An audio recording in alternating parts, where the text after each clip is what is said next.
ونعوذ بالله من شرور أنفسنا ومن سيئات أعمالنا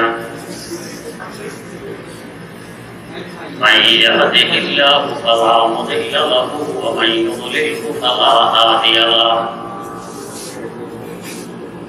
ونشهد أن لا إله إلا الله وحده لا شريك له ونشهد أن سيدنا ونبينا ومولانا محمدا عبده ورسوله أرسله بالحق بشيرا ونذيرا وداعيا إلى الله بإذنه وسراجا منيرا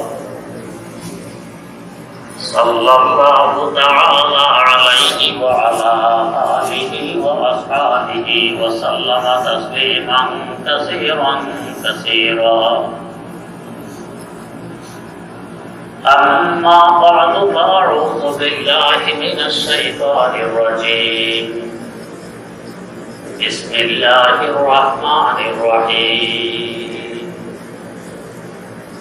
وإلى ثمود أخاهم صالحا قال يا قوم اعبدوا الله ما لكم من إله غيره وأنشأكم من الأرض واستعمركم فيها فاستغفروه ثم توبوا إليه إن ربي قريب مجيب قالوا يا صالح قد كنت فينا مرجوا قبل هذا أتنهانا أن نعبد ما يعبد آباؤنا وإننا لفي شك مما تدعونا إليه مريب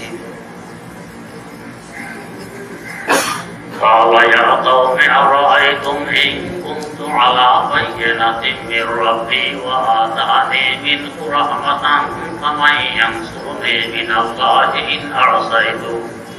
إن عصيته فما تزيدونني غير تقصير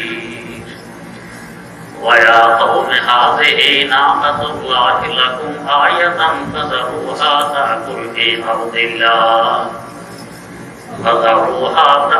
في أرض الله ولا تمسوها بسوء فيأخذكم عذاب قريب فعقروها فقال تمتعوا في داركم 3 أيام ذلك وعد غير مكذوب فلما جاءنا أمرنا نجينا صالحا والذين آمنوا معه برحمة منا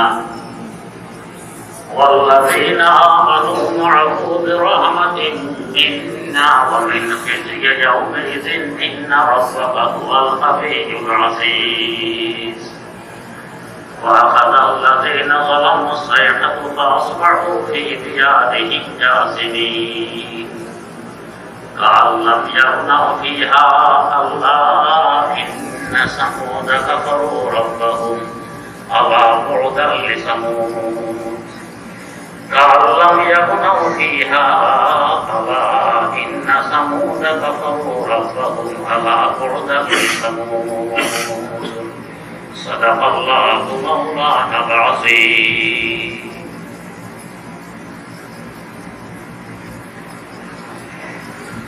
সূরা হুদের 60 নম্বর আয়াত থেকে তেলাওয়াত করা হয়েছে। তেলাওয়াতকৃত আয়াতগুলো সম্পর্কে কিছু আলোচনা গত মজলিসে হয়েছিল।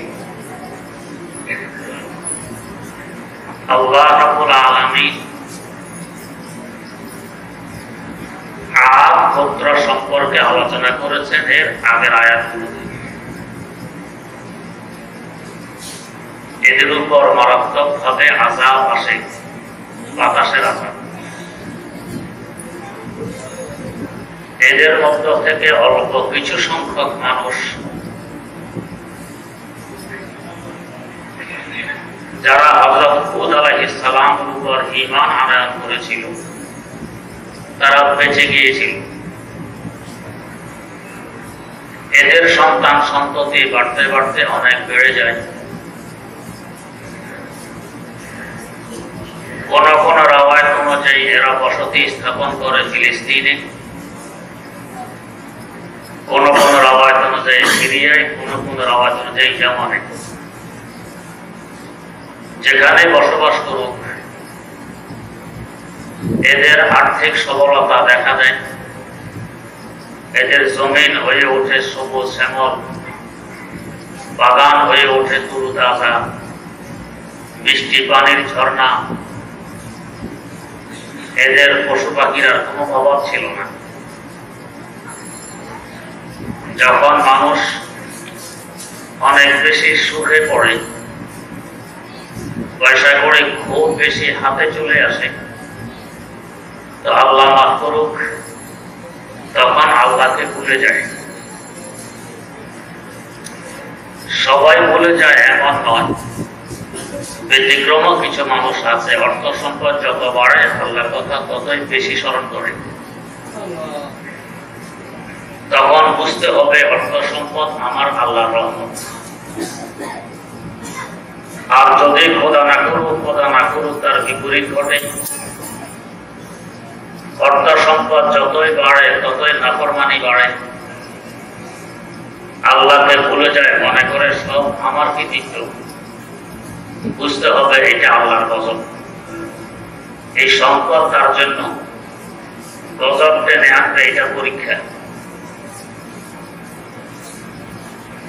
হযরত সালেহ আলাইহিস সালামের সম্প্রদায় আদ গোত্রের আযাব থেকে যারা বেঁচে গেছে, এরা যখন আর্থিক সবলতা দেখা দেয়, খুব বেশি সম্পদ হাতে আসে, জমিন শ্যামল হয়ে ওঠে, ফলফুলের বাগান চতুর্দিকে, আস্তে আস্তে নাফরমানি শুরু করে। করতে করতে করতে করতে আদ সম্প্রদায়ের যে অবস্থা ছিল, মূর্তি পূজা আরম্ভ করে, এরাও পরবর্তীতে এক সময় মূর্তি পূজায় লিপ্ত হয়। আমার আল্লাহর নিয়ম, যখনই কোন সম্প্রদায় নাফরমানিতে লিপ্ত হয়, পয়গম্বরের মাধ্যমে বুঝানো ছাড়া আযাব নাযিল করেন না। আল্লাহ পাক এদের জন্য পয়গম্বর পাঠাইলেন হযরত সালেহ আলাইহিস সালাতু ওয়াস সালামকে। হযরত সালেহ আলাইহিস সালাম এসে তাদেরকে একত্ববাদের দাওয়াত দিতে আরম্ভ করেন। নিম্ন শ্রেণীর কিছু লোকজন তার কথা মানে, অধিকাংশ লোকেরা তাকে অমান্য করে। পয়গম্বরের বৈশিষ্ট্য, বরং এর পরবর্তী পয়গম্বরের অনুসারীদেরও বৈশিষ্ট্য, এদের কথা প্রথমে নিম্ন শ্রেণীর লোকেরা শোনে, এরপরে আস্তে আস্তে আস্তে আস্তে তাদের আনুগত্যতা বেড়ে চলে।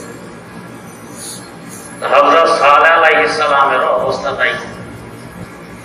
নিম্ন শ্রেণীর লোকেরা তার কথা মানে, যারা বেশি ধনী সম্ভ্রান্ত পরিবারের, এরা মানল না।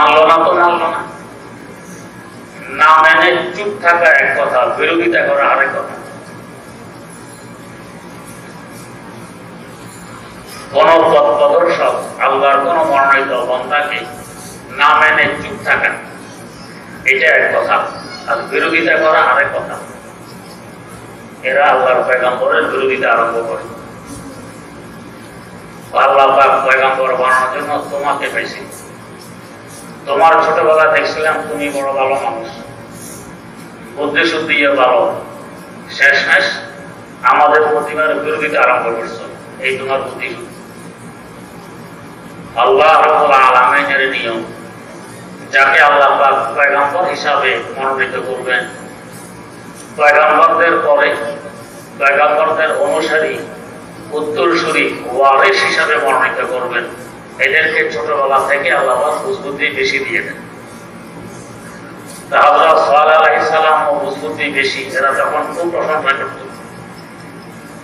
আমাদের নবী করিম সাল্লাল্লাহু আলাইহি ওয়াসাল্লামের অবস্থাও তাই ছিল। নবুয়ত প্রাপ্তির আগ পর্যন্ত তিনি ছিলেন আলালের নূরের চূড়া। পুরা আরববাসী তাকে আস-সাদিকুল আমিন, সত্যবাদী আমানতদার।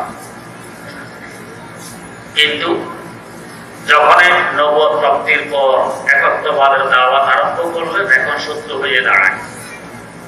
এতদিন তাদের দৃষ্টিতে ছিল খুব বুদ্ধিশুদ্ধিওয়ালা, অনেক বড় জ্ঞানী, এখন তারাই বলতে লাগলো পাগল, মজনু, জাদুঘর, ভূতে ভেসে, কত রকমের কথাবার্তা। তা হযরত সালেহ আলা নবিয়িনা ওয়া আলাইহিস সালাতু ওয়াস সালামের বেলায়ও তাই। চুপ থাকা তো দূরের কথা, বিরোধিতা আরম্ভ করলো তো বললো, তাকে দেখলে ঠাট্টা করে, মজা করায়, তিরস্কার করে। আল্লাহ রাব্বুল আলামিন নিজের ব্যাপারে যদি কেউ ঠাট্টা করে, মজা করায়, ধৈর্য ধরে। কিন্তু আল্লাহর পয়গম্বরদের প্রতিনিধি, এদের ব্যাপারে যদি কেউ ঠাট্টা করে, তিরস্কার করে, মজা করায়, আল্লাহ পাক বেশি ধৈর্য ধরেন না, এদেরকে ধরে ফেলেন। সালেহ আলাইহিস সালামের বংশ, ওনার সম্প্রদায় ওনার কাছে দাবি জানাইল, যদি তুমি সত্য নবী হয়ে থাকো, তাহলে এই যে আমাদের পার্শ্ববর্তী পাহাড়ের টিলা অথবা এই যে বড় একটি পাথরের টুকরা, এটার ভিতর থেকে একটি মূর্তি বের করে দেখাইতে হবে। মূর্তি এক তো এটার খেয়াল, পাথরের ভিতর থেকে কি আর মূর্তি বের হওয়া সম্ভব? তাহলে আমাদের দাবিতে আমরা সঠিক বলে দৃঢ়ভাবে অবস্থান করব যে তুমি মূর্তি বের করে দেখাইতে পারো। এর সাথে আরেকটি শর্ত জুড়ে দিল, কি শুধু মূর্তি বের করলে হবে না, গাভীর মূর্তি বের করতে হবে, তার পেটের ভিতরে বাচ্চা আছে। তারা জানায় বাচ্চা হতে হলে তো কোনো ওটের সাথে মিলামিশা লাগবে। পাথর থেকে যদি কোনো মূর্তি বের হয়, ওটের সাথে তো মিলামিশা করেনি, পেটে বাচ্চা থাকবে না, এটা সালে বের করে দেখাইতে পারবে না। তাহলে আমরা বলবো আমাদের দাবিতে আমরা 100% সঠিক। এক হলো পাথরের ভিতর থেকে মূর্তি বের করবে, আর এক হলো মূর্তি হইতে হবে গাভীর, পেটের ভিতরে বাচ্চা হবে, এমনি মূর্তি বের করলে হবে না। তাদের দৃষ্টিতে অসম্ভব হতে পারে, কঠিন হতে পারে, কিন্তু আমার আল্লাহর কাছে ইন্নাল্লাহা আলা কুল্লি শাইইন কাদির, সব কিছুর উপরে তার শক্তি চলে। যখন কিছু করতে চান, তখন কোন বললে সাথে সাথে হয়ে যায়। তার তো বৈশিষ্ট্য ফাআলুল লিমা ইউরিদ, যা চান তাই করতে পারেন। কাদেরও কুদরতু দারাবে আরজে ফাহাদ আকুনা, মুরদার আবু জামব সাথে জিন্দা রাবে জাতুনা। মুরদাকেও জিন্দা করতে পারেন, জিন্দাকেও মজা করতে পারেন, আর ক্ষমতা। এরা তো মনে করছে মর্যাদা হলো পয়গম্বরের কাজ। আমাদের মধ্যে কেউ মনে করে কারামত হলো ওলির কাজ, মোটেও নয়। কারামত ওলির কাজ নয়, মর্যাদা পয়গম্বরের কাজ নয়, সব আমার আল্লাহর কাজ। আল্লাহ চাইলে পয়গম্বর থেকে মর্যাদা বের করতে পারেন, আল্লাহ চাইলে ওলি থেকে কারামত বের করতে পারেন। না চাইলে পয়গম্বরের ক্ষমতা নেই, ওলিরও ক্ষমতা নেই যে অলৌকিক কোন ঘটনা দেখা। সালেহ আলাইহিস সালাম দোয়া করলেন আল্লাহ। এরা এই দাবি জানাইল, এই পাথর থেকে যদি একটি গাভীর মূর্তি আমি বের করে দেখাইতে পারি, তাহলে এরা ঈমান আনবে, তোমাকে মানবে। আল্লাহ, এই যদি একটি অলৌকিক ঘটনার বিনিময়ে তোমার এই বান্দাগুলো ঈমান নিয়ে আসে, তো এটা তো সস্তা সওদা, ভালো। আল্লাহ একটা ব্যবস্থা করে দেন। পয়গম্বরের দোয়া আল্লাহ কবুল করলেন। এরপর সকলের সামনে হঠাৎ পাথরটি ফেটে ভিতর থেকে একটি গাভীর মূর্তি বেরিয়ে চলে আসে। যারা যুক্তির গোলাম, এরা বলবে পাথরের ভিতরে অগ্নি থাকা তো সম্ভব নয়, অক্সিজেন তো সেখানে নেই, অক্সিজেন ছাড়া তো কোনো প্রাণী বাঁচতে পারে না, পাথরের ভিতরে তো অক্সিজেন ঢোকার রাস্তায় নেই, অগ্নি থাকে কিভাবে? এগুলো অবাস্তব কথা। বেশি দূরে লাগবে না, আমাদের এলাকায় কিছু কিছু আম উপরে কোনো ছিদ্র মিত্র নেই, কাটার পরে ভিতরে পোকা পাওয়া যায় কিনা? অক্সিজেন ছাড়া পোকাতে ভিতরে পাওয়া যায়, এটা জিন্দা না মুর্দা পাওয়া যায়? জিন্দা পাওয়া যায়। জিন্দা পোকা আমের ভিতরে অক্সিজেন ছাড়া এখনো যে আল্লাহ রাখতে পারেন, বলতে পারেন, তো পাথরের ভিতরে আল্লাহ অক্সিজেন ছাড়া এই মূর্তি বলতে পারেন। কালিয়ুগের মধ্যে একটি ঘটনা আছে, সত্য মিথ্যা আল্লাহ তাআলা জানেন। একদিন নাকি সাইয়্যিদানা হযরত ঈসা আলা নবিয়িনা ওয়া আলাইহিস সালাতু ওয়াস সালাম কোথাও যাইতেছেন। যাওয়ার পথে দেখেন যে একটা টিলের উপরে সাদা টকটক করে একটা পাথর।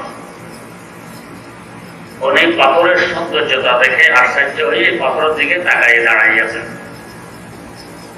আল্লাহ পাক তো দেখতেছেন, বলতেছেন ও আমার পয়গম্বর, আপনি এই পাথর দেখে আশ্চর্য হয়ে তাকায় দাঁড়াইয়ে আছেন? কই জি আল্লাহ, এত সুন্দর পাথর আপনি বানাইলেন, আরো আশ্চর্য কিছু দেখতে চান?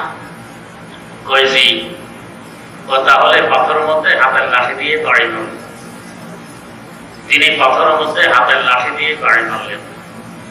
বাড়ি মারার পর পাথরটি দ্বিখণ্ডিত হয়ে যায়, দেখে ভিতরে আসতে একজন মানুষ নামাজ পড়তেছে। আল্লাহ পাক বলে আরো আশ্চর্য হবে। কইছি ও মানুষটাকে জিজ্ঞেস করেন কতদিন থেকে সে এখানে নামাজ পড়ে। ঈসা আলাইহিস সালাম জিজ্ঞেস করলেন কতদিন থেকে নামাজ পড়েন? 400 বছর যাবত। পাথরের ভিতরে না খাওয়া দাওয়া না অক্সিজেন, এমনি আছে। আমার আল্লাহর ক্ষমতা আছে, পারেন। এরপর আল্লাহ পাক বলেন আরো আশ্চর্য হবে। কইছি কি আশ্চর্য? তো এই লোকটি পাথরের ভিতরে দীর্ঘ 400 বছর যাবত নামাজ পড়তেছে।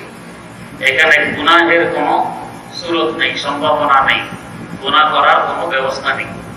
বিনা গুনায় বেরিয়া ইবাদত করতেছে 400 বছর। কেউ দেখলে না রিয়া আসার ভয়, মানুষকে দেখানোর জন্য করে। পাথরের ভিতরে কেউ তো দেখে না, বেরিয়া খালেস ইবাদত করতেছে 400 বছর। তো আমার শেষ জামানার নবীর উম্মত যদি একটা রাত ইবাদত করতে পারে, সবে বরাতের রাত, তো ওই রাতের এক রাতের ইবাদত এই 400 বছর ইবাদত থেকে আরো বেশি উত্তম হবে। কালিয়ুগে আছে ঘটনা, সত্য মিথ্যা আল্লাহ ভালো জানেন। যাই হোক, তো পাথরের ভিতরে লাফাক মানুষও তো রেখে দেখাই দেন যে অক্সিজেন ছাড়া খাওয়া দাওয়া ব্যতীত আমি মানুষও রাখতে পারি। তো মূর্তি রাখা কি? তো পাথরের ভিতর থেকে গাভীর মূর্তি বেরিয়ে আসছে। আসার পরে সে একটি বাচ্চাও প্রসব করে। এই অবস্থা দেখে তাদের মধ্য থেকে একজন সর্দার সাথে সাথে সালেহ আলাইহিস সালামের উপরে ঈমান নিয়ে আসে। বাকিদেরও ঈমান নিভে নিভে অবস্থা, কিন্তু ওই যে তাদের আগের গির্জা, তাদের আগের মন্দির যেখানে মূর্তি রাখতো, গির্জার ঠাকুর, এরা তো দেখছে সর্বনাশ।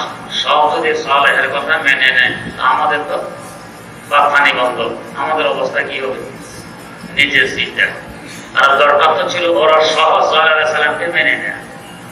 মানলে ওরা মনে করে আমাদের তো এখন শরমে নাক কাটা যায় যে এতদিন এদেরকে বুঝায় সুঝায় রাখছে মূর্তি পূজার জন্য, এখন আমরা নিজেরাই যদি সালেহের কথা মেনে নেই আমাদের নাক কাটা যায়। দুনিয়ার হাজার লাখ কোটি নাক কাটা ভালো, আখিরাতের এক নাক কাটা থেকে। কিন্তু এই বুদ্ধি নেই। দৌলতে ঈমান যার মধ্যে থাকবে না, তার এই বুদ্ধিও থাকবে না।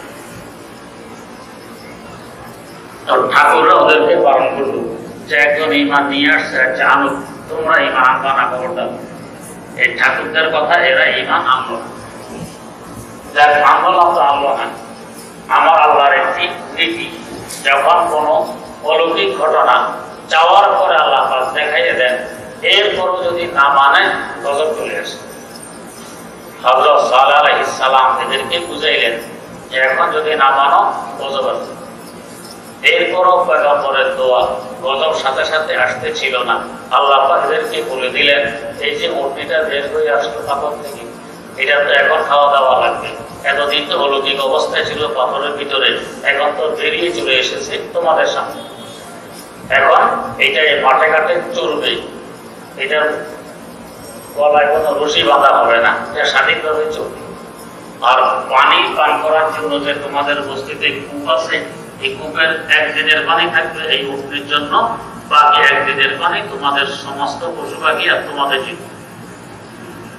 এখন এরা যে সর্বনাশ, এতদিন তো স্বাধীনভাবে কূপের পুরা পানি আমরাই ব্যবহার করতাম, এখন তো নিজে হাতে ধরে কষিবার টেনে আনলাম, একদিনের পানি সব এই মূর্তি পান করে দেবে। তো পান করবে এদের লস ছিল না, এই পানি তো পান করে স্বাধীনভাবে মাঠে চড়ে। এই মূর্তিটা আবার দুধও দেয়, দুধ দেয় তো দেয়, এত বেশি দুধ দেয় পুরা বস্তিওয়ালা পেট করে খেতে পারে। এতটুকু তাহলে মুক্তে উটনির দুধ পেয়ে গেছে, আর ভালো হয়েছে, অনেক ভালো। কিন্তু নাফরমান যাদের কপাল করছে এরা এই ভালো খাওয়ার পরও ভালো চায় না। কিছু মানুষ আছে এরকম যে ভালো থাকতে পারে, থাকে না। আমাদের দেশে একটি প্রবাদ আছে, ভালো থাকতে দুধে খায়, দুধ বেছে মদ খায়। নিজের বাড়িতে দুধের ব্যবস্থা আছে, এটা বিক্রি করে মদ খরিদ করে খায়। বুঝবুদ্ধির কত অভাব চিন্তা করছে। তাইলে এরা মদের দুধ পেতেছে, আবার সুবিধা ভালো হইতে হইল। পানির থেকে তো দুধের দাম বেশি, একদিনের পানি উঠ দিয়ে পান করলে করছে, এর বিনিময়ে দুধ তো পেতেছে ভালো। কিন্তু কথা হচ্ছে করছে যেরকম বনে ইসরাইল সাইয়েদেনা হযরত মূসা আলা নাবিয়িনা আলাইহিস সালাতু ওয়াস সালামের সাথে সিনা উপত্যকা আল্লাহ পাক ফ্রি খাবার দিতেছেন, বাজি, পাখি এবং হালুয়া আকাশ থেকে নাজিল হয়। পাখি এবং হালুয়া, আল্লাহ পাকের দেওয়া হালুয়া, আল্লাহ পাকের দেওয়া পাখি কি পরিমাণ সুস্বাদু হবে চিন্তা করুন। সকল স্বাদের মালিক তো তিনি। আমরা যত স্বাদ করিয়ে পাকাই না কেন, আল্লাহ রাব্বুল আলামিনের স্বাদের সাথে আমাদের স্বাদের তুলনা হবে। আল্লাহ পাক মুফতে হালুয়া দিতেছেন এবং পাখি দিতেছেন গুনাহ করে খাওয়ার জন্য, বাজি করে খাওয়ার জন্য।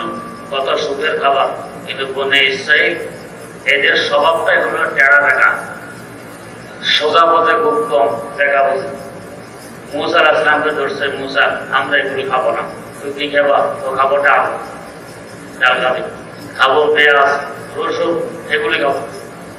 আল্লাহ পাক বলেন যদি এটাই হয় তাহলে আমার পক্ষ থেকে ফ্রি খাবার আসা বন্ধ। এখন নিজে চাষাবাদ করে খেতে হবে। যে ঠিক আছে, এই নিজের কাঁধে টেনে আনলো মুসিবত। এখন চাষাবাদ করে, ডাল চাষ করে, পেঁয়াজ চাষ করে, রসুন চাষ করে, এগুলো চাষ করে খায়। মুফতের খাওয়া বন্ধ হয়ে গেছে। এখানে হযরত সালেহ আলাইহিস সালামের উটনির দুধ পায়, সবাই পান করতে পারে, কত সুবিধা, ফিরি ফিরি দুধ পেতেছে।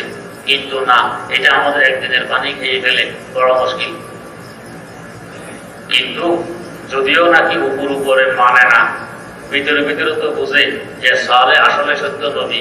এই উটনি আমার আল্লাহর পক্ষ থেকে অলৌকিক ভাবে বেরিয়ে এসেছে, এটার সাথে যেভাবে সেভাবে চললে হবে না, ভিতরে ভিতরে বুঝে।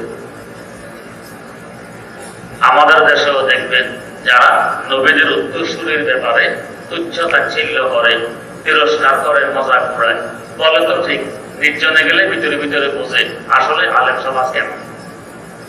উপর দিয়ে কত রকম প্রশ্ন, ভিতরে কিন্তু বুঝে। নির্জনে গেলে জিজ্ঞেস করে স্বীকার করে, তো যে হুজুর তখন তো বলছিলাম এই এই কারণে, আসলে তো আমরা বুঝি, আপনারা কারা দিয়েছেন, আসলে বুঝি। এখন কারোর সাহস হয় না যে উটনিকে বেড়ে ফেলতে পারলেই তো পানি প্রতিদিন আমরা পান করতে পারি, আমাদের গরু ছাগলকে পান করাই দিবে। কিন্তু মারবে কে? এই সাহস কারণে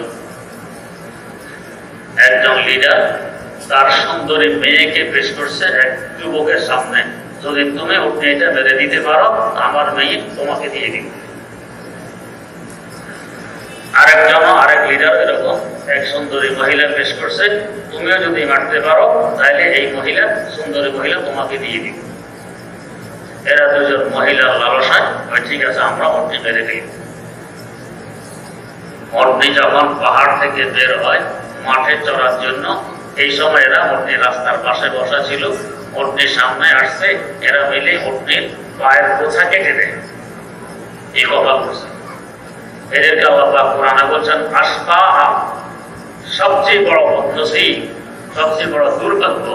আশকা সাথে ইউনাস থেকে এসমে তাফসীলের শিকার, আশকা সবচেয়ে বড় দুর্ভাগ্য, বড় কপাল পোড়া।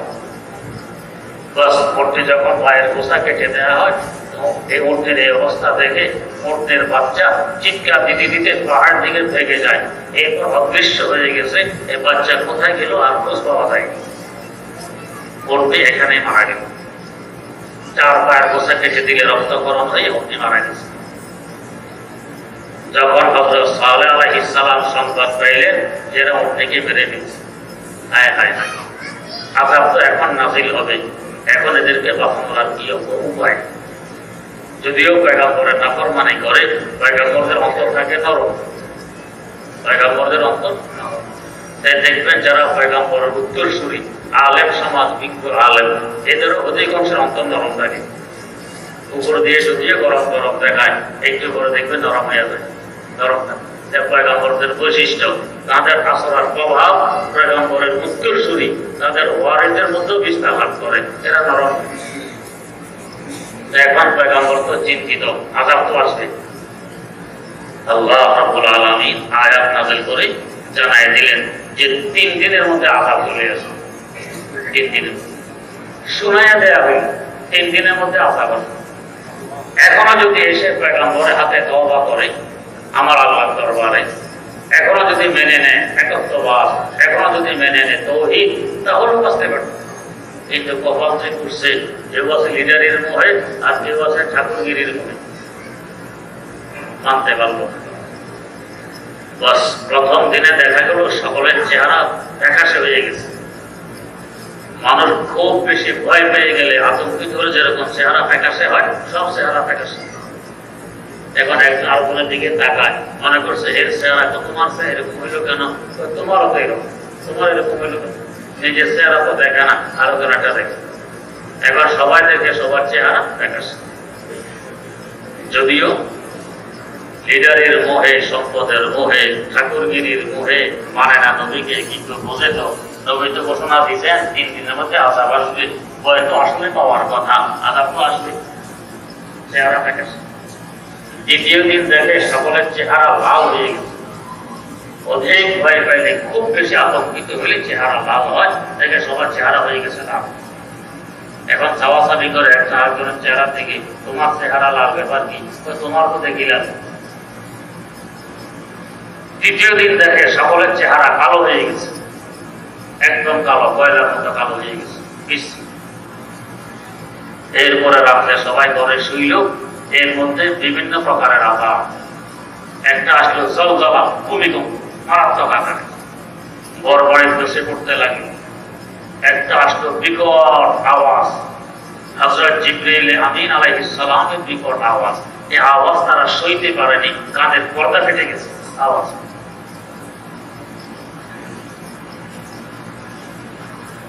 এতে এরা সব ধ্বংস হয়ে গেল, এরা আর বাঁচতে পারল না।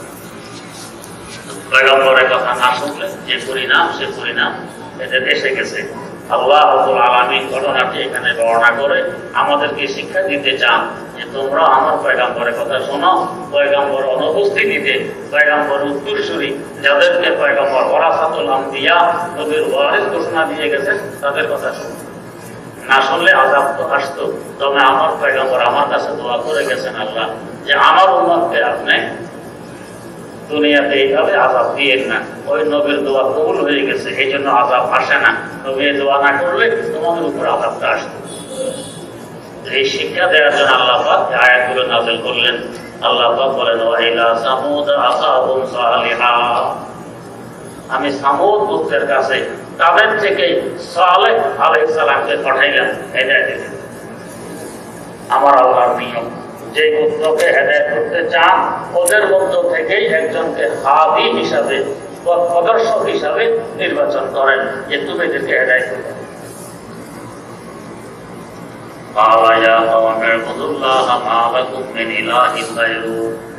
উনি এসে তাওহীদের দাওয়াত দিলেন, ও আমার সাজাতি, এক আল্লাহর ইবাদত করো, যে আল্লাহ ব্যতীত আর কেউ উপাস্য নেই।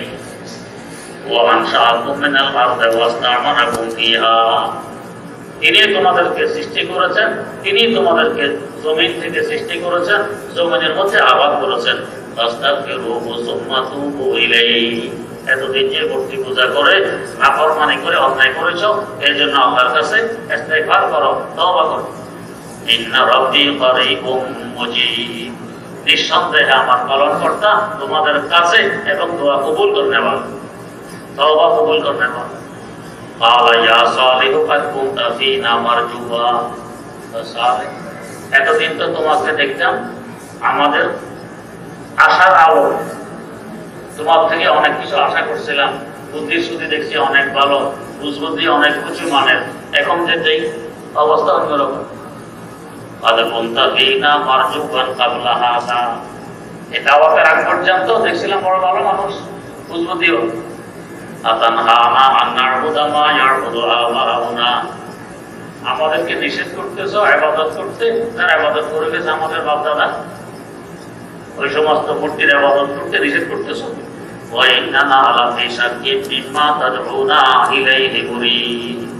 তুমি যেদিকে আমাদেরকে ডাকতেছ আমাদের সন্দেহ লাগে যে সত্য না মিথ্যা। قال يا قوم أرأيتم إن كنت على بينة من ربي وآتاني منه رحمة فمن ينصرني من الله إن عصيته। ও আমার যদি আমি আমার থেকে বানাই কথাগুলো বলি, এটা তো অনেক বড় নাফরমানি কথা। আমি যদি নাফরমানি করি আমার আল্লাহ আযাব থেকে, আমার আল্লাহ টাকার থেকে আমাকে কে বাঁচাবে? আমার তাযীদুনানি গায়রা তাকসীর, আমাকে তো বাঁচানোর আর কেউ নেই, একমাত্র আল্লাহ আছে। আমি যদি আল্লাহ নাফরমানি করি কে বাঁচাবে? ويا قوم هذه ناقة الله لكم آية فذروها تأكل في أرض الله। তোমাদের যাওয়ার কারণে আল্লাহ পাক পাথর থেকে গাভীর মূর্তি বের করে দিয়েছেন, এটা আল্লাহ জমিনে চলবে, খাবে, কোনো বাধা দিতে পারবে না। ওয়ালা তামাসসুহা বিসূ, এর কোনো ক্ষতি তোমরা তো করতে পারবে না। ফায়াখুযাকুম আযাবুন কারীব, যদি এর কোনো ক্ষতি করো তাহলে আযাব সন্নিকটে, আল্লাহর আযাব, আল্লাহর গজব চলে আসবে। ফাআমারুহা ফাকালা তামাত্তাউ ফি দারিকুম সালাসাতা আইয়াম। এদের মধ্যে সবচেয়ে বদবখত লোকটি যখন এই মূর্তিকে হত্যা করে ফেলে তার পায়ের বোঝা কেটে দেওয়ার মাধ্যমে আল্লাহ পাক জানাই দিলেন যে 3 দিন পর্যন্ত খাওয়া দাওয়া যা আছে ছেড়ে দাও, দুনিয়া থেকে যা উপকৃত হতে পারো 3 দিন সময় দিলাম। যালিকা ওয়াদান গায়রু মাকযুব, এটা আমার আল্লাহর ওয়াদা, এর মিথ্যা কথা নয়। 3 দিনের মধ্যে আযাব হবে। فلما جاء أمرنا نجينا صالحا والذين آمنوا معه برحمة منا ومن خزي يومئذ إن ربك هو القوي العزيز। যখন আযাব চলে আসবে আমি আমার পয়গম্বর সালেহকে এবং যারা তার সাথে আমার রহমতে ঈমান আনয়ন করেছিল তাদেরকে বাঁচিয়ে দিলাম এই লজ্জাজনক আযাব থেকে। ইন্না রাব্বাকা হুয়াল কাবিয়্যুল আযীজ, ও নবী আপনার পালনকর্তা অনেক বড় শক্তিশালী, বড় পরাক্রমশালী। وَعَقَدَ الَّذِينَ ظَلَمُوا الصَّيْحَةُ فَأَصْبَحُوا فِي دِيَارِهِمْ جَاثِمِينَ। বিকট আওয়াজ এসে তাদেরকে ধ্বংস করে ফেলল। তারা তাদের ঘরের মধ্যে, তারা তাদের বস্তির মধ্যে কুফর হয়ে সব পড়ে রইল, আওয়াজে সবাইকে ধ্বংস করে দিল। কাআল্লাম ইয়াগনাউ ফিহা আলা ইন্না সামুদা কাফারু রাব্বাহুম, ওই যেন এখানে তারা কখনো ছিলই না। এই অবস্থা মেসকার করে দেওয়া হয়েছে তাদের। কেন এমন করা হইল? এরা তাদের পালনকর্তার নাফরমানি করেছে এসে। আল্লাহ বলদাল্লে সামুদ, কওমে সামুদ সালেহ আলাইহিস সালামের পুত্রের জন্য আল্লাহ রহমত থেকে অনেক দূরে, এর রহমত থেকে দূরে সরে গেছে, না দুনিয়াতে না আখিরাতে, ধ্বংস হয়ে গেছে। আল্লাহ রাব্বুল আলামিন আমাদেরকে শিক্ষা গ্রহণ করার তৌফিক দান করুন। সুবহানাল্লাহি ওয়া বিহামদিহি, সুবহানাকা আল্লাহুম্মা ওয়া বিহামদিক, আশহাদু আল্লা ইলাহা ইল্লা আনতা, আস্তাগফিরুকা ওয়া আতুবু ইলাইক।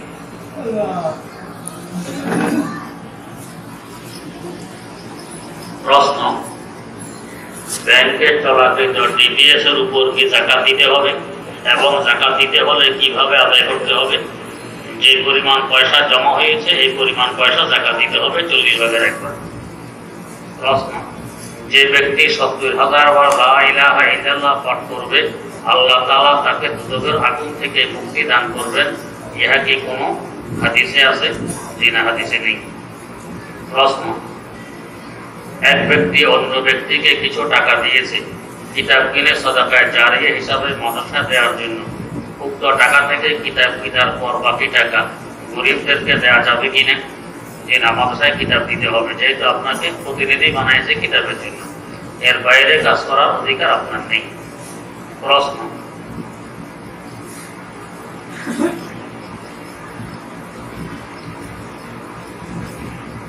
মুক্ত বাংলার খতিব মাওলানা ইলিয়াসুর রহমান জেহাদি গত জুমার বয়ানে বলেছেন যে হুজুর সাল্লাল্লাহু আলাইহি ওয়াসাল্লামকে প্রথম যে বক্ষ বিতরণ করা হয় তা হলো যৌবনের চাহিদা মেটানোর জন্য।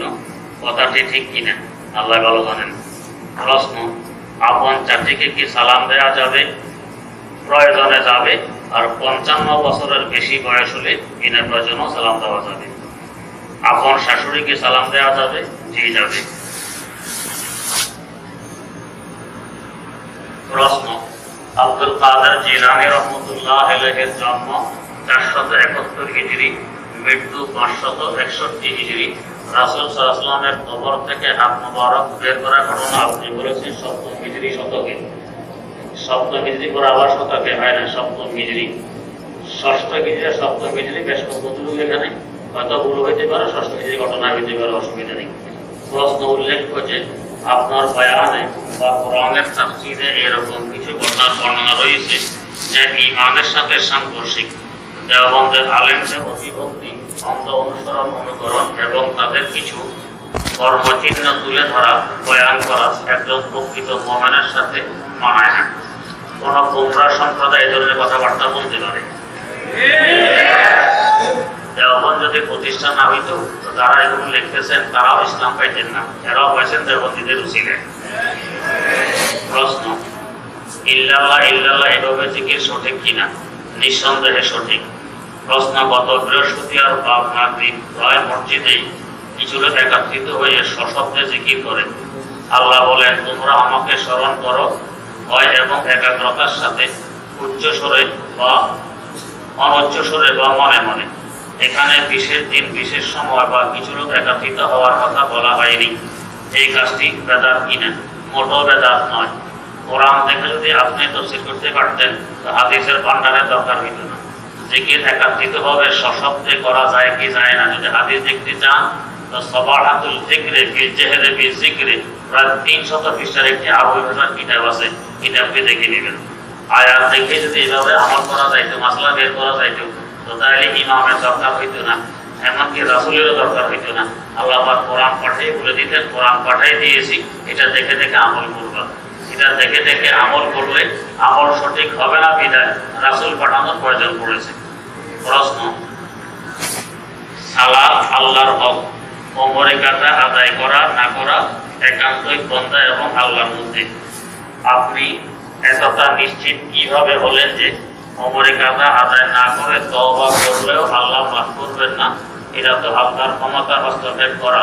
আল্লাহ পাক যদি বলেন যে তওবা ছাড়া আমি ক্ষমা করি না কবিরা গুনাহ, এটা আমার হস্তক্ষেপ হইল না আল্লাহর বলা হইল? তাহলে আপনি এতটুকু বুঝ নিয়ে এখানে বসেন, যে কথাগুলো বলা হয় এগুলো আমার নয়, এগুলো কোরআন হাদিস এবং তাফসীরের কথাই, এগুলো আমার কথা হয় না। নামাজ পড়তে না পারলে পরবর্তীতে কাজা করতে হবে, ফালিয়া করতে বাধা আছে শব্দ। আল্লাহ রাসূলও নামাজ কাজা করছেন, পরবর্তীতে করছেন, তাই নামাজ কাজা করলে করতে হবে। আপনার যে বলতেছেন 70 বছর পুরো নামাজ কাজা করা লাগবে না, আপনাকে এই ক্ষমতা দিছে কি? আল্লাহ কি বলছেন না রাসূল বলছেন যে পুরো নামাজের কাজা লাগবে না? দেখাতে পারবেন? চ্যালেঞ্জ করে বলি, দেখাতে পারলে আজ থেকে আপনার কথা আমি মেনে চলবো, 2 কানে চলি। এই কথা কোথাও হাদিসে নেই যে পুরো নামাজের কাজা লাগবে না, আপনার বানানো কথা। প্রশ্ন, হাসান বসরি রহমতুল্লাহ আলাইহি জন্ম 22 সনে, হযরত আলী, এগুলো বেহুদা কথাবার্তা।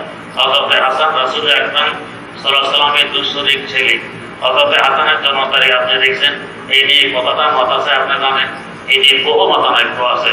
হযরত হাসান হযরত আলী শাকিল এবং হযরত আলীর সাথে সাক্ষাৎ পেয়েছেন। প্রশ্ন, একজন মুমিন তার ঈমানকে বিশুদ্ধ করতে চায়, অন্ধ অনুসন্ধানের মাধ্যমে ঈমান বিশুদ্ধ হবে না। আল্লাহ পাক বলেন ঈমান আনতে হবে অন্ধভাবে, ইউমিনুনা বিল গায়ব, না দেখে ঈমান আনা। আর আপনি বলেন অন্ধ ঈমান বিশুদ্ধ হবে না। আল্লাহর সাথে টক্কর দেওয়ার মতো এই দুঃসাহসিকতা আপনাকে দিছে কি? আল্লাহ নিজে বলেন ইউমিনুনা বিল গায়ব, ঈমান আনতে হবে অন্ধভাবে, দেখে শুধু ঈমান আনতে কি ঈমান বলে না। হাদিসে 5% কিনা মওতের আগে একটা সময় আসবে, যে সময় সে দেখবে তার ভবিষ্যৎ কেমন। এই সময় ঈমান আনলে ঈমান কবুল হয় না। কেন হয় না? এখন সে দেখে ঈমান আনতেছে, তাই কবুল হয় না। ঈমান না দেখে আনতে হয়, অন্ধভাবে আনতে হয়। প্রশ্ন, মাসদুরা তালিমে গেলে নাকি প্রত্যেক কদমে 700 নেকি 700 গুনাহ মাফ হয়, কথাটি কি সঠিক? তাই আমার জানা নেই। প্রশ্ন, দুঃখ ভারাক্রান্ত হৃদয়ে লেখাটি আপনার কাছে পৌঁছাইলাম, আশা করি পুরো লেখাটি পড়বেন। এত লম্বা লেখা পর এখানে সময় নেই। প্রশ্ন, আমি নিজের জন্য সরকারি এক মাঠ থেকে কিছু মাটি নিয়েছি, এখন আমি যে মাটিগুলো ফেরত দিব সেরকম অবস্থা নেই, আপনি পয়সা দিয়ে দিবেন সরকারি কোনো ফান্ডে। প্রশ্ন, অসৎ উপায়ে উত্তেজনার সাথে মজি বাইর হইয়া কাপড় লাগলে কি ওই কাপড় পরিয়া নামাজ হইবে, জিনা হবে না, দিতে হবে? প্রশ্ন, রাতে আয়না দেখা কি ঠিক, প্রয়োজনে দেখা যাবে না জায়েজ নয়? প্রশ্ন, সাহারা নাম কি সিন দিয়ে হবে নাকি সিন দিয়ে হবে? প্রশ্ন, পেটের নামাজের দোয়া কুনুত না পড়লে কি করবে? না পড়লে সৌসেজদা দিতে হবে। প্রশ্ন, মহিলারা এলাকা যাইয়া তালিম করে, এটা কি ঠিক? সাথে যদি কোনো মাহারাম থাকে তো করা যাবে? প্রশ্ন, এক লোক তার স্ত্রীর সাথে ঝগড়া করতে স্ত্রীকে 3 তালাক দেয়, তালাকের মতো লিখিত দিতে হবে। প্রশ্ন, জিন্সের প্যান্ট পরে নামাজ পড়লে নামাজ হবে? জি, নামাজ হবে, যদি সেজদা দিলে বা রুকু করলে সতর না করলে। প্রশ্ন, মানুষ মারা গেলে তার হাতের পায়ের নখগুলো চুল নামের নিচে চুল কেটে দিবে, না যেভাবে মারা যাবে সেভাবেই থাকবে? যেভাবে মারা যাবে সেভাবেই দাফন করে দিবে, কাটা যাবে না। প্রশ্ন, ছেলেদের নামাজ আর মেয়েদের নামাজ কি এক? জি না, এক নয়। এই বিষয়ে জানতে চাইলে মহিলারা নামাজ কিভাবে পড়বে, মহিলারা নামাজ কোথায় পড়বে, কোরআন সুন্নাহর আলোকে মহিলাদের নামাজ, এই কিতাবটি সংগ্রহ করবেন, আমাদের এখানেও পাবেন। হাদিসের আলোকে কিতাবটি লেখা আছে, আশা করি আপনার পরিষ্কার হয়ে যাবে। প্রশ্ন, সিগারেট খাওয়া আর পানের সাথে জর্দা খাওয়া নামাজের কোনো ক্ষতি হয়? দুর্গন্ধ মুখে থাকলে মাকরুহ হয়।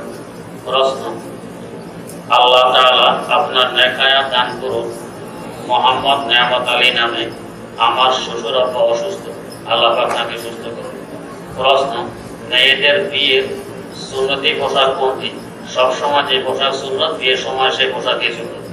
প্রশ্ন, আমি একটা মেয়েকে পছন্দ করি, কিন্তু মেয়েটা বলে আল্লাহর উপর ভরসা করতে, এখন আমার কি করণীয়? আল্লাহর উপর ভরসা করবেন। প্রশ্ন, টিয়া পাখি মুখে চিঠি নিয়ে মানুষের কাছে দেয়, সেটা যা লেখা থাকে তা বিশ্বাস করা, এই চিঠি পড়া ঠিক কিনা? জি না, বিশ্বাস করা ঠিক নয়। প্রশ্ন, আমি যদি সালাম ফেরানোর পরিবর্তে দাঁড়িয়ে যাই, এই ক্ষেত্রে আমার করণীয় কি? মনে পড়া মাত্র বসে যাবেন। যদি দাঁড়ানোর কাছাকাছি হয়ে যান, দেহের নিম্ন অঙ্গ সোজা হয়ে যায়, তাহলে সৌসিজদা দিতে হবে, এর আগে বসে গেলে সৌসিজদা দিতে হবে না। প্রশ্ন, তাকদীর সম্পর্কে জানার ভালো কোনো বই আছে কিনা? সরহুল আকায়েদ আছে, এটা সবাই আপনারা বুঝবেন না। প্রশ্ন, কেউ ছোট বাচ্চার জানাজার দোয়া না পড়লে কি পড়বে? আল্লাহর কাছে নিজের জন্য, অন্য সমস্ত মানুষের জন্য, এবং এই ছেলে যাতে আমাদের জন্য সুপারিশ করে, এই সমস্ত দোয়া করবেন। প্রশ্ন, অনেক স্বামী তার স্ত্রীর অনুগামী থাকে, স্ত্রীর সফরে যতদিন থাকার নিয়ত করবে, স্বামী ততদিনই সেখানে থাকবে, এই সফরে কার নিয়ত গ্রহণযোগ্য? স্ত্রীর নিয়ত গ্রহণযোগ্য। প্রশ্ন, ফজরের ফরজ নামাজের পূর্বে সুন্নত আদায় করতে না পারলে তা কখন আদায় করব?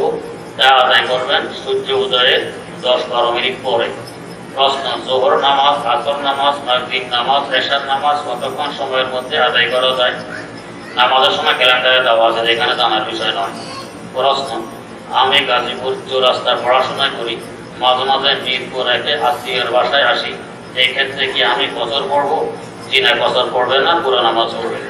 প্রশ্ন, আমার কিছু শিক্ষক মহিলা ম্যাডামদের সাথে বিভিন্ন সময় কথাবার্তা বলা লাগে, এই ক্ষেত্রে আমার করণীয় কি? কথাবার্তা বলবেন না, যদি একান্ত বলতে হয় পর্দার আড়াল থেকে বলবেন। সফরে থাকা অবস্থায়, অর্থাৎ জার্নির সময় যদি নামাজের সময় হয়, তখন কি আমি ফজর নামাজ পড়বো? প্রশ্ন, মাঝে মাঝে স্বপ্নে আজাবাদে কিছু থেকে এর থেকে বাঁচার উপায় কি? অজু করে শুবেন, আয়াতুল কুরসি পড়ে শুবেন। প্রশ্ন, মিম্বরের পিছনে মহিলা প্যান্ডেল থেকে অনুরোধ করা হয়েছে, তাদের জন্য একটি মাইকের ব্যবস্থা করলে ভালো হয়, প্রয়োজনে তারা আর্থিক সহযোগিতা করতে রাজি আছে। হ্যাঁ, যদি কথাবার্তা পরিষ্কার শোনা না যায় তো ঠিকই ব্যবস্থা করা লাগবে। প্রশ্ন, নিজের মেয়েকে মা বলে ডাকা যাবে কিনা? জি, যাবে। প্রশ্ন, শবে মেরাজ নামাজ আছে কি নেই? জি না, কোনো নামাজ নাই। প্রশ্ন, মাগরিবের নামাজের দ্বিতীয় রাকাতে এক ফোঁটা পেশাব কাপড়ে লেগে গেছে, এখন আমার নামাজ হবে কি? জি না, হবে না। প্রশ্ন, জোহরের নামাজে ইমাম সাহেব আলহামদু এই পর্যন্ত পড়েছে, এমন কি এখন কি সজদা লাগবে? জি না, লাগবে না। প্রশ্ন, স্বামীর দেওয়া স্ত্রীর জন্য সর্বোত্তম উপহার কি হতে পারে যা স্ত্রীর দরকার তা? প্রশ্ন, ফ্লোরে বাচ্চা প্রস্রাব করার পর ফ্লোর শুকিয়ে গেলে এর উপর জানামাজ বিছিয়ে নামাজ পড়া যাবে কিনা? যাবে। প্রশ্ন, এক বক্তাকে বলতে শুনলাম তারাবির নামাজ বলতে কোনো নামাজ নেই, তার বক্তা নয় কর্তা। প্রশ্ন, আব্দুল মালিক সাহেবের ব্যাপারে ফরিদুদ্দিন মাসুদ সাহেব মিথ্যাচার করেছে, এতে অনেক মানুষ বিভ্রান্ত হতে পারে, এই ব্যাপারে হযরতের পূর্ববর্ণ আমরা জানতে চাই। রানা আব্দুল মালিক সাহেব শুধু বাংলাদেশ নয় পুরো বিশ্বের একজন উল্লেখযোগ্য আলেম। তাকে আমরা মনে করি পূর্বজবায় রোজগার বর্তমান জমানার আশ্চর্যতম একজন আলেম। আল্লাহ পাক এলেম আমল বিচক্ষণতা তাকে দিয়েছেন অসাধারণ, যা আমরা কল্পনা করতে পারবো না। প্রশ্ন, একবার আমি বিনা উজুতে কোরআন শরীফ হাতে নিয়ে এক জায়গা থেকে অন্য জায়গায় সরাই, এতে কি আমার গুনাহ হবে? যে গুনাহ হবে। প্রশ্ন, আরেকবার একজন তার রাগের মাধ্যমে কোরআন শরীফ ছিল, এই কোরআন শরীফ আবার একটি চেয়ার উপর ছিল এবং আমি ওই চেয়ার উপর বসে পড়ি, এতে করে আমার কি করা উচিত? আল্লাহ পাকের কাছে মাপ চাইবেন। প্রশ্ন, সকল নবী কবরে জিন্দা নাকি সকল মানুষ কবরে জিন্দা? সকল নবী কবরে জিন্দা। প্রশ্ন, যদি কূপে চড়ুই পাখি পড়ে মারা যায় এবং পুড়ে যায় কিন্তু ফেটে না যায়, তাহলে কুকুর হুকুম কি? পানি নাপাক হবে। প্রশ্ন, মেরাজ থেকে ফিরার পথে যখন কুরাইশি ব্যবসায়ী কাফেলার সাথে প্রথমবার সাক্ষাৎ হয়, তখন তিনি তাদের তাঁবুর মাঝে গিয়ে তাদের বুঝে আসে মনে লিখেছেন। প্রশ্ন, এক মুষ্টির বেশি দাড়ি কাটা যাবে কি? যে যাবে। প্রশ্ন, আমি শুনেছি আমাদের সমাজের আলেমদের নাকি হুজুর বলা যাবে না, এই শোনা সঠিক নয়। প্রশ্ন, মাদকাসক্ত কেন্দ্র যেখানে 12-13 জন রোগী আছে, যাদের দেখাশোনার জন্য 5-7 জন দায়িত্বশীল আছে, কর্তৃপক্ষ সহ প্রায় সব রোগী প্রাপ্তবয়স্ক, যারা অনির্দিষ্টকাল এখানে পড়ে থাকে, গেটের বাইরে বের হওয়ার একদিন অনুমতি নেই, একদম অনুমতি নেই।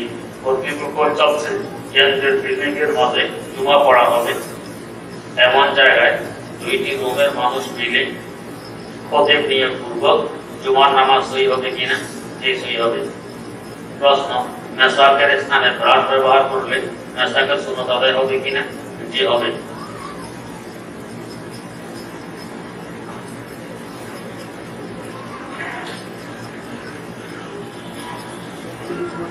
এক সালাফি আকীদার ভাই বলল, মসজিদের দুনিয়াবি কথা বলা হারাম, এটা কোরআন হাদিসের কোথাও নেই। মসজিদ দুনিয়াবি কথার জন্য নয়, মসজিদ ইবাদতের জন্য, এখানে বাজার বানাবেন না। কিন্তু তার অর্থ এই নয় যে কোরআন হাদিসের কোথাও নেই তাই মসজিদকে বাজার বানাবেন, যা ইচ্ছা তাই করবেন, এরকম নয়। সালাফি ভাইয়ের প্রশ্ন, শবে বরাত নামটা কোথেকে আসলো, কবে থেকে শবে বরাত পালন শুরু হলো? ওনাকে প্রশ্ন করেন সালাফি নাম কবে থেকে আসলো, কে এই নাম দিল? সালাফি নাম তো হাদিসে কোথাও নেই। আপনারা নাম ব্যবহার করেন, এটার জন্য প্রশ্ন আসে না, আর শবে বরাত নাম ব্যবহার করেন এটার জন্য প্রশ্ন আসে, এগুলি বেহুদা প্রশ্ন। কিছু গোপন প্রশ্ন আছে, এই দিনে এখানে অনেকে প্রকাশ্যে প্রশ্ন করেছে, যা শুনতে খারাপ লাগে, যা একত্রে। প্রশ্ন,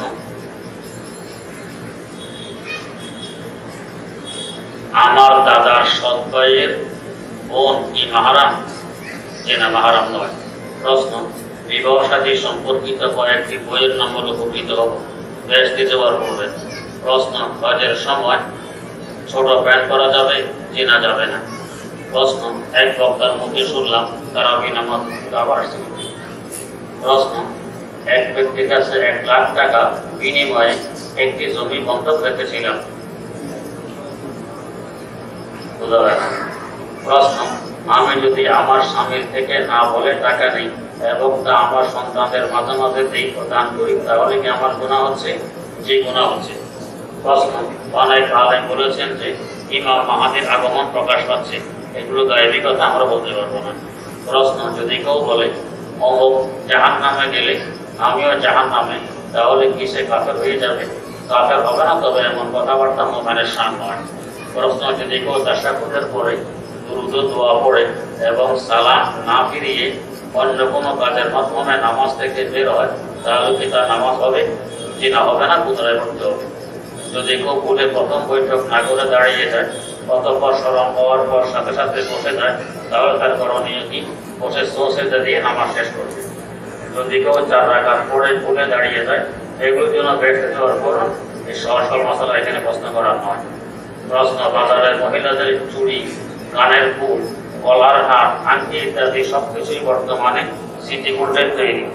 যাই হোক, চুড়ি কানের ফুল ব্যবহার করতে পারবেন, আংটি ব্যবহার করতে পারবেন না, মহিলারাও পারবে না, পুরুষেরাও পারবে না। প্রশ্ন, ফরজ নামাজের 4th রাকাতে না বসে দেখা পড়ে যাচ্ছে।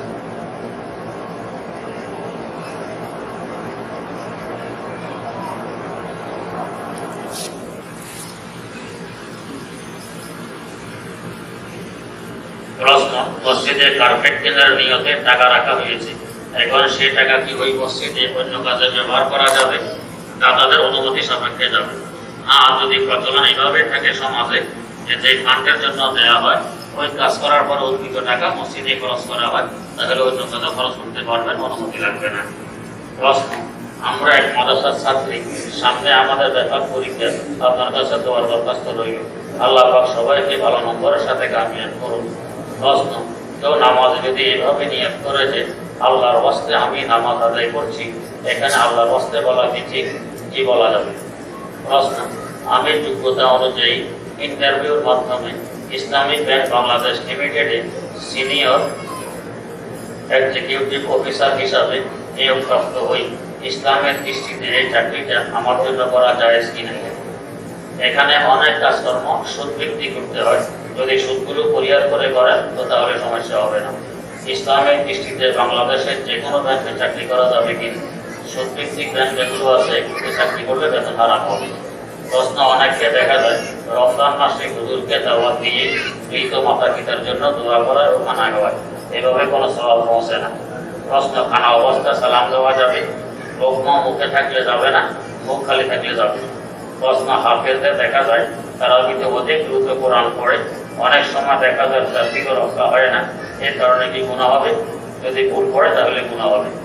প্রশ্ন, মাদ্রাসায় পড়িয়ে কত আর বেতন পাবে? 10 বা 15,000? 15,000 বললে কি ইমান থাকবে? এর কি জন্য বলে তা জানতে হবে। প্রশ্ন, পবিত্র শবে মেরাজে কোনো নামাজ আছে কিনা? কোনো নামাজ নাই। প্রশ্ন, কেউ যদি পরিধান করা লক্ষ্যে কারো হাতে পাঞ্জাবি আয়রন করা বিঘিন নেয়, অতঃপর পাঞ্জাবিটি ফেরত দেওয়ার সময় আয়রন করে দিলে উক্ত কাজ থেকে সুদের আওতাভুক্ত হবে? না, হবে না। কেউ যদি কাউকে ঋণ দিয়ে থাকে, উক্ত ঋণ ফেরত দেওয়ার সময় ঋণ গ্রহীতা যদি উক্ত ঋণের সাথে কিছু হাদিয়া দেয় সন্তুষ্টি চিত্তে, তবে কি উক্ত হাদিয়া সুদের আওতাভুক্ত হবে? না, হবে না।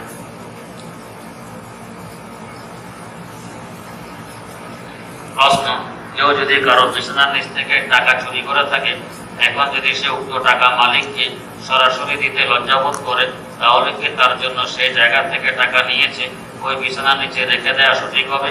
রেখে দিলে যদি আরেক সরে নিয়ে যায়, এই জন্য বলে দেওয়া আবশ্যক নয়। তার মোবাইল নম্বর সংগ্রহ করে প্লাস্টিক করে দিবেন, ঠিকানা জোগাড় করে মনি অর্ডার করবেন, অথবা হাদিয়ার লোভা বলে তার হাতে দিয়ে দিবেন। প্রশ্ন, ব্যবসায় বেশি বেশি বেচা বিক্রি হওয়ার কোনো তদবির আছে কি? আমি তদবির জানি না। প্রশ্ন, নামাজের নিয়তে আমি আল্লাহর অবস্থায় 3-4 রাকাত নামাজ আদায় করছি, এটা কি বলা যাবে? যাবে। প্রশ্ন, নামাজ পড়লে 5টি পুরস্কার, নামাজ না পড়লে 14 প্রকার শাস্তি, এর ধরে জানলে উপকৃত হবো, বাজারে আমল দেখে নেবেন। প্রশ্ন, আমার সঙ্গে দিতে বিবাহ করে তার সাথে 7 বছর সংসার করছে, আমার কোনো খোঁজখবর নেয় নাই, এখন আমার কাছে ফিরে আসছে, এখন কি তার সাথে সংসার করা যাবে? যাবে। প্রশ্ন, বর্তমানে যাদের মাথায় চুল নেই, অপারেশন করে এক প্রকার কৃত্রিম চুল বানানো হয়, আমার প্রশ্ন, এমন চুল বানানোর হুকুম কি? বানানোর বৈধ আছে, ওযু গোসলের সময় খুলে রাখতে হবে, না হয় ওযু গোসল হবে না। দুইজন রোগী ভাই আসলে বড় কষ্টে আছে, অসহায় অবস্থায় আছে।